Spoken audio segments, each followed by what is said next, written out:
Hello, Diwali Fest viewers. My name is Vidhu Sharma. Welcome to this In Conversation segment with Sunita Shah. She is the founder of the JJ's book series, and she's also a speech and language therapist. In fact, she is the National Advisor for the UK under the Royal College of Speech and Language Therapy. Welcome, Sunita, to the iGlobal platform. Thank you, and thank you for having me. Really excited to have this conversation. I've been following your journey for a little while. Before we get into it though, first, some congratulations are in order. I know you guys are celebrating your 5th birthday this December. How does that feel? It's so exciting, and it's actually on my birthday itself, so it's going to be a double celebration this year. Oh, congratulations. So for those of us at home that don't know anything about JJ's, can you just give us a little brief introduction to what the book series, plural series, are about? And just tell us a little bit about the origin story. What inspired you to found this, what is it, platform series, brand? Can you just tell us a little bit about it? Sure. So the JJ's was actually inspired by my first son. The JJ's is a series of books on Hindu gods, goddesses, and festivals for children of all diversities, to introduce them to the gods and the symbolisms and why we celebrate certain festivals in such a colourful way, and what the meanings behind all these things. Because especially with my little one, we do get a lot of questions of, but why, mummy? So when we've got our mandir at home and we were praying, he'd be like, who's the monkey god? And why has that one got a trishul? That's like King Triton's trident, isn't it, mummy?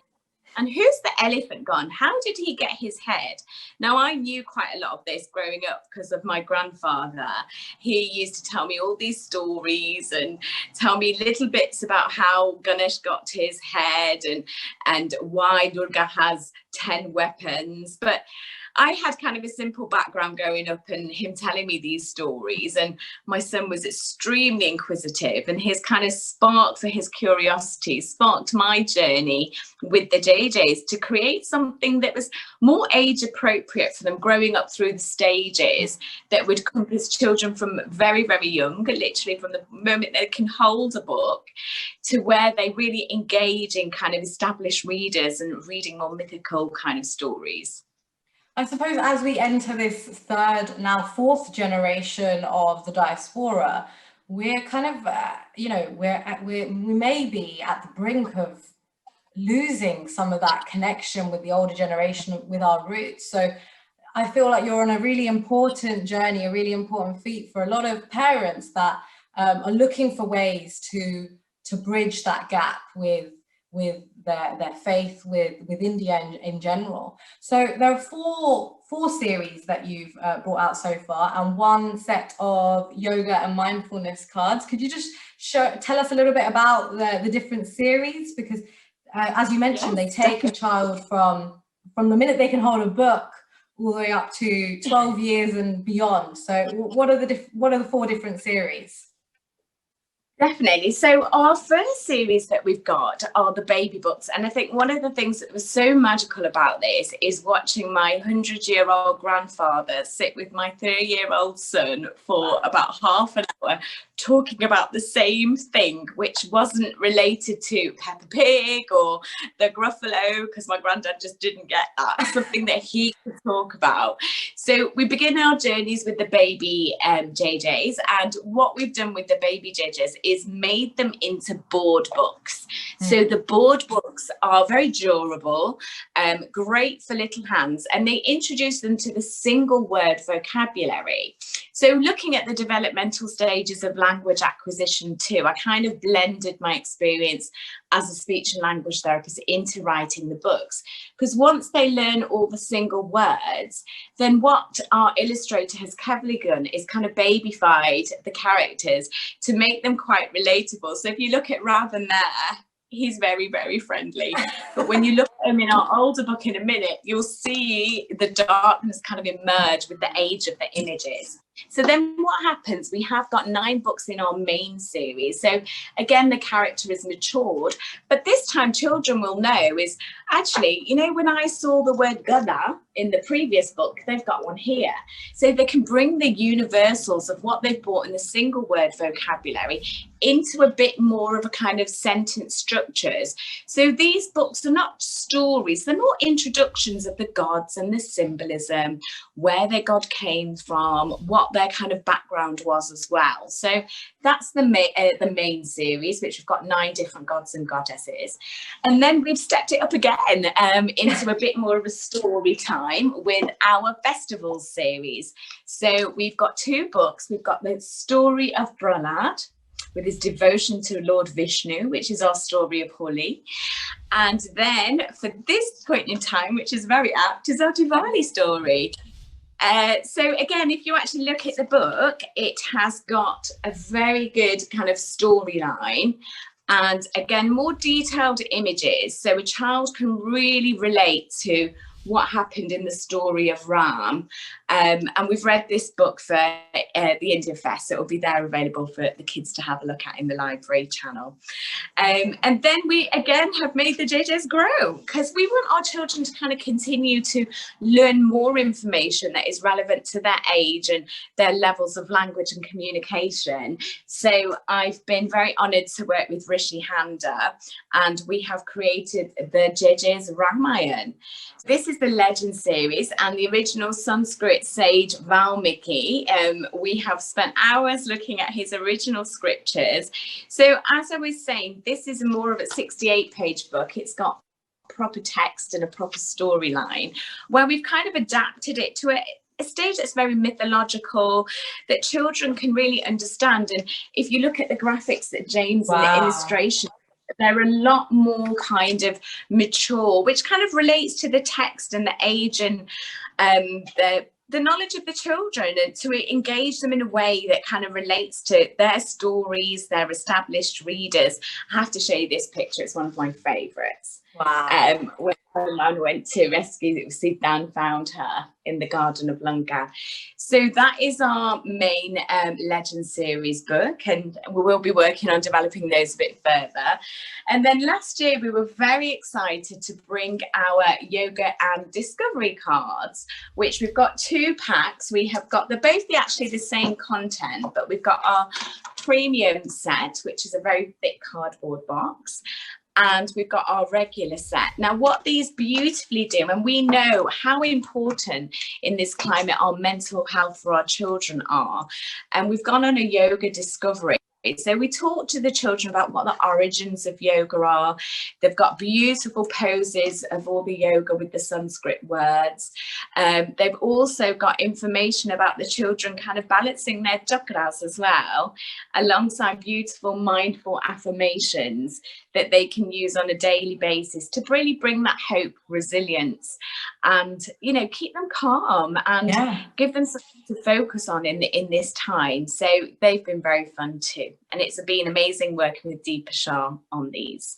Fantastic. No, this sounds brilliant. And what really stands out to me is how vivid the illustrations are, and then also how, as a child gets older, you kind of give them more information. How has that journey been in collating that information? Because of course for yourself that must have been quite a journey learning as well. You know, I think I have learned so much, because I think growing up, my mum would be like, Sunny, make sure you do the Kukka Puja today, and make sure today you fast this day, and make this and give this offerings. And now what I'm really trying to do, it's been so lovely through this whole journey, is it's not just educating the children, it's educating a generation. Because we did a lovely fact file over Navratri with the 9 goddesses. And so many people are like, gosh, I go to Garba, I dress up, I have so much fun. But you've really made us stop and think about why we celebrate it, what the meaning and symbolisms behind all the 9 goddesses are. And I think James has just worked fantastically, being actually a non-Hindu, the way that he is engaged with the symbolism, the images, the way that he's transformed them into a very modern kind of way that children can relate to and engage with. at those different ages and stages. So it's been an amazing journey with James to kind of create these books, and we're just so excited about how well they've been received, not just in the UK but globally. Fantastic. And how has the reception been amongst youngsters then, amongst children your children's age? One thing that was really exciting is my son took the books into his school, and his school is quite mixed with children of lots of different diversities, and the teacher's words exactly were, JJ's mania swept the classroom. Wow. So they were all getting ready and doing their work. So they were making puppets, they were drawing Ram as weapons, they were kind of acting out things, which was really special. And I think one testimonial that really draws deep to my heart is the way that quite a few actually parents have mentioned to me is when they go to their nana and nannies or their grandparents, they always arm themselves with the JJ's books, because it's so beautiful to see kind of the generations really blend together with something in common. And I remember one parent said to me, they've ditched their Julia Donaldson books for the JJ's, and that was such a great honour, because I really respect her as an author and creator. Yeah, it's been a really fun, exciting journey just to see how the children have kind of brought this into their day-to-day life, and they ask for the JJ's books at night time. I mean, we had National Book Week, and I got pictures of kids that are dressed up as Lakshmi and Krishna holding my book, and that was just really special. That is so sweet. And so are we allowed to pry into what's next for JJ's? Is there another book on the horizon that we can know about? Well, they are such a list of books that we can create, but Diwali Fest has got an exclusive to our cover reveal of our next book that we've been working a longer 8 months on, and I can reveal it's something to do with the monkey god. And it's got the most awesome images. I actually went through and it went to print this week. So we're very excited to be bringing you a book on Lord Hanuman. So that's next. And then I think we're also planning, it's very exciting that we're now in different countries. So we're kind of now traveled to Australia and Singapore. We're now in Canada and America too. And it's been such an amazing journey because of how open North America and these countries have been to the JJ's, and I've had the opportunity to meet the most amazing South Asian mompreneurs and authors, and the support network that's there and the friends I've made along the way has been very precious. Oh, fantastic. So I hear that we're going to have a reading today. So you, everyone watching at home, if you've got some little ones that are sitting by you, do get them to tune into this little segment. Will you be reading from your Ganesh book, right? Yes, so I thought today I would do a very quick reading from our main series of a Ganesh book. Like, we always start with Ganesh, don't we? The remover of obstacles. And the first thing we ever do before we do anything special is pray to Lord Ganesh. So I thought that would be a perfect way to start. So it's just a very quick reading of the main series, and I will try and show you the pictures in between the reading, children, so you can see too. So before we start, as we got our big listening ears on for Ganesh. So here we go. Hello, my name is Ganesh. I am a boy with an elephant's head. And if you want to find out a little bit more about how he got his head, we've got lots of blogs on the website that explain these things. So that's our bit of Ganesh. I live in the snowy mountains of Kailash. Did you know that's in the Himalayas? I live with my brother, Kartikeya. Now, Kartikeya, children, is actually the god of war, and that's Hanuman's brother. Now, did you know Hanuman, Ganesh's brother. Did you know who Lord Shiva is? He's a kind and strong god, but he's also Ganesh's dad. He's known as the destroyer, but he doesn't just break things. He destroys things to make them better.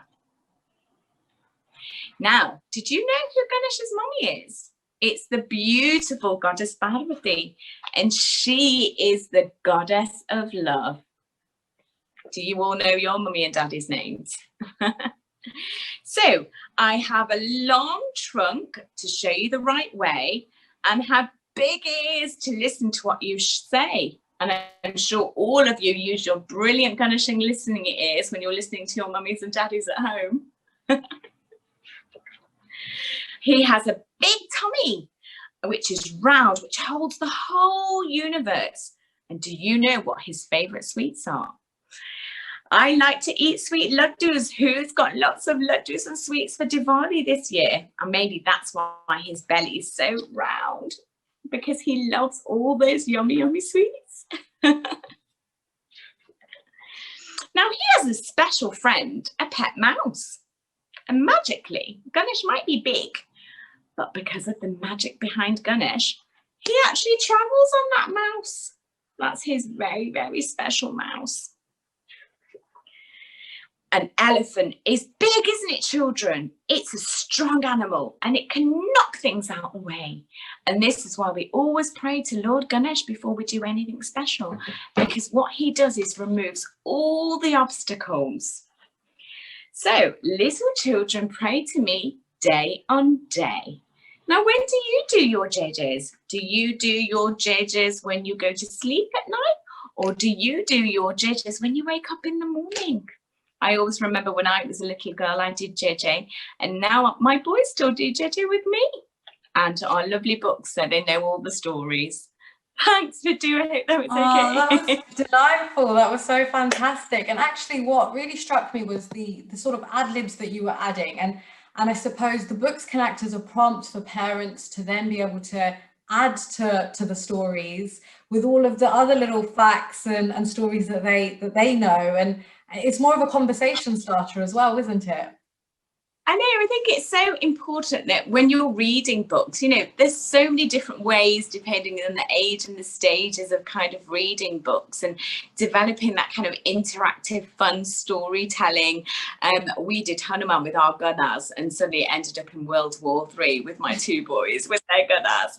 And actually, we've just launched an 8-week podcast on raising a storyteller and a reader, which will be on our podcast channel. And it'll be a great kind of 8 series to really engage parents on the benefits of reading, raising a storyteller, the benefits of vocabulary, because that's why we started the baby books, because they get the foundations, they're universals, which they can transfer as their language kind of develops. Yeah, fantastic. That's your speech and language therapist coming out there, isn't it? So seeing as this is Diwali Fest, how will you be celebrating Diwali this year? Well, I've just ordered some moon cutter molds, so I'm going to be making my own burfi and benda with my children at home. And we're going to do our own rangolis because we're all going to be at home, aren't we, this year? And we're up north, so there's no mixing between houses. So we're going to still sparkle with all our twinkly lights around the house and our divas, and sitting and reading the JJ's books and reading the Ramayana as well. Fantastic. Well, wishing you a very, very happy Diwali, and thank you so much for joining us on the iGlobal platform. Those of you watching at home, Sunita's not leaving us just yet. She'll be checking in at different points of Diwali Fest with reading, so be sure to get your little ones along for that, and hope you enjoy the rest of the show. Thank you, Sunita, for joining us. Thank you. Have a lovely Diwali, everybody, and lots of love and light.